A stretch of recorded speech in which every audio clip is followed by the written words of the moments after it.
complains. And when I commented on what an amazingly strong spirit she had, she smiled again and said simply, well, it doesn't do any good to complain.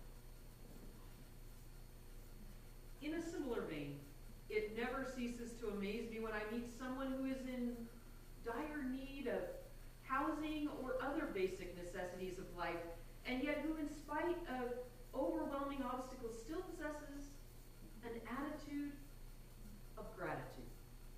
I remember the young Latina who walked into the office of St. James Lutheran Church, about 6 months pregnant, with a toddler in an umbrella stroller.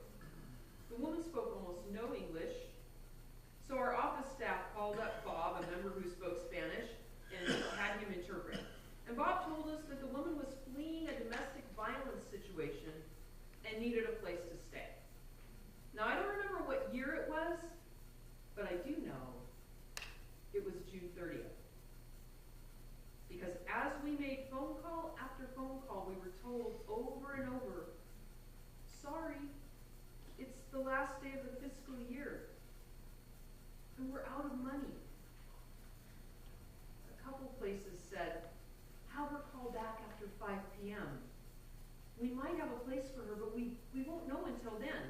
So in the end, all we could do was send this young woman on her way with some crackers and milk for her son, and a couple phone numbers to call after 5 p.m., and a fistful of quarters for the payphone, because this was back in the days where folks had cell phones.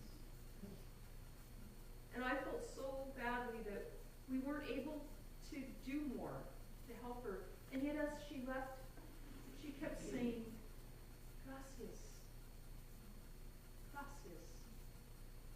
And I was deeply moved by her gratitude.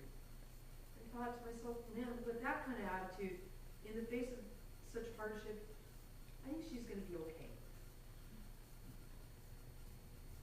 Of course, at the other end of the spectrum, I think all of us have encountered plenty of people who give off an air of entitlement. An air that says, I deserve everything I have, and more. Naaman from today's Old Testament lesson certainly fit into this category. Naaman was a general in the Syrian army. He was a man who possessed great wealth and was used to wielding great power over others. So when he contracted a scaly skin disease that made him a social outcast, his whole identity was suddenly at stake. You see, at that time, so-called lepers were forced to live in isolation. So Naaman stood to lose his family, his community, and his army career. He knew he had to take command of his own healing, and quickly. So when his wife's servant girl mentioned that there was a prophet in Israel who could heal him, Naaman immediately went and asked his king for a letter of recommendation so that he could go to Israel and be healed. Being a man of privilege and means, Naaman then went straight to the top, to the king of Israel, who he assumed was the prophet who would heal him. So Naaman took lots of gold and silver with him because he fully intended to pay for his healing. By golly, he wasn't going to be beholden to anyone. That just wouldn't be fitting for a man of his position. And especially, he didn't want to be beholden to the ruler of a foreign nation.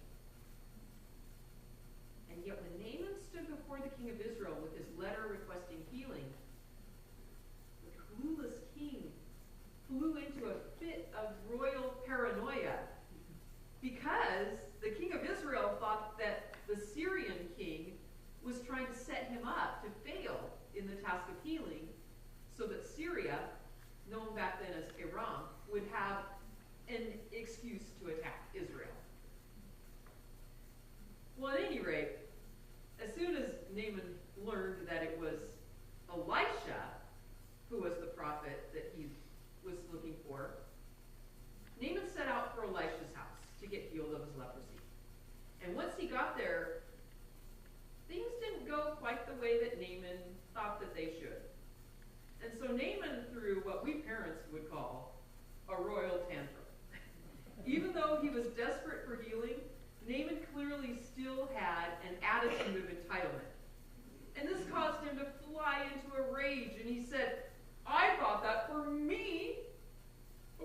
powerful general, the prophet would surely come out and greet me personally.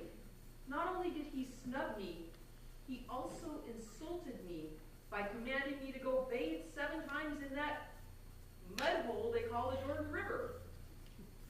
Our rivers in Damascus are way better.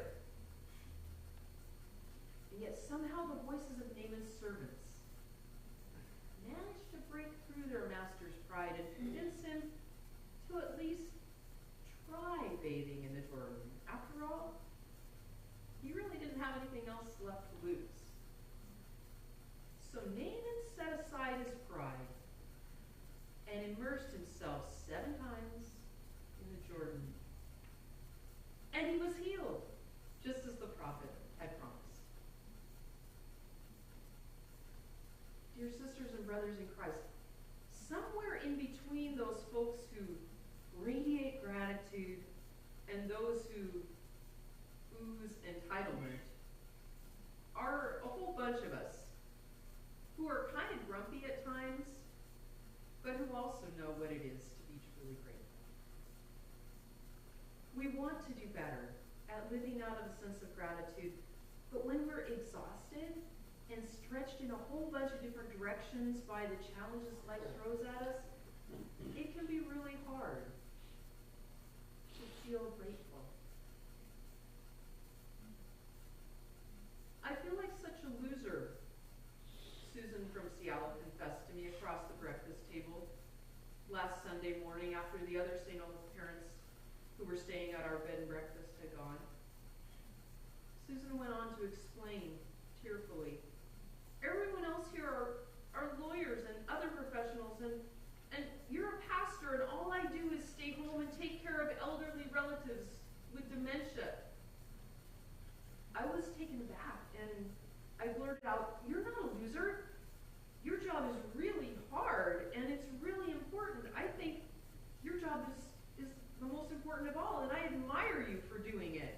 And I then shared with her that I know a little something of how hard her walk is, because several years ago, I had guardianship of 2 aunts in close succession, and one of them had Alzheimer's, and the other one had a more generic form of dementia.